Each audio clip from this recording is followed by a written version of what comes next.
เลยแนวเลย ไม่องค์ละร้อย องค์ละร้อย กินราคาไว้ โอ้โหได้หลักมานี่เนาะ พระมาค่อยพระ เลยจ้ะ ในตลาดพระ เมื่อไหร่ใครอะไร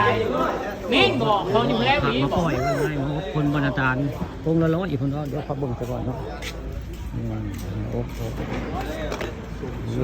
ลูกเสียบนี่แหละไว้ไงลูกมาสมเสียบผ่าน เอาเนี่ยครับเดี๋ยวครับโอ้ในงานคนได้หลั เป็ ก น มาเนาะ มาป่วยได้องค์ละร้อยกันเลย ว่าการจะขอบคุณเขาหมดเด้อ ลูกชายของมาสมคนบรรณาจารย์ไม่ได้เสี่ยวไปข่าวกันนะครับมาสมในนี้นี่แหละ ว่าเอาไว้ คนเอาเรียนพระนะเขาปล่อยมาปล่อยในงานนะ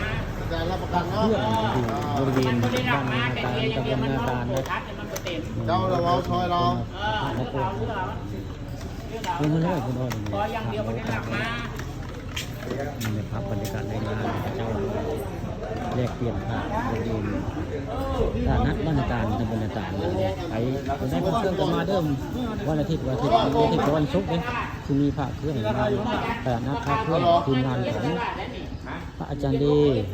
เป็นพระนาคารเลยพระอาจารย์ดีเป็นคนสุดท้ายแล้วก็อาจารย์ดีเป็นอาจารย์ดีคนเปิดงานวันคนได้เปลี่ยนพระเครื่อง แล้วจะบอกว่ามันนี่ เซียนเจ้าของบึงนะบึงพระของโมกคนบ้านทตาลูกชายของโมสมเสี่ยวผู้ข้าบ้านทำผสมการที่พัฒนาในการที่เป็นที่ทำนี่การนี้จังเลยการนี้คนก็ ไอ้นี่บอกตามนี้บอก เป็น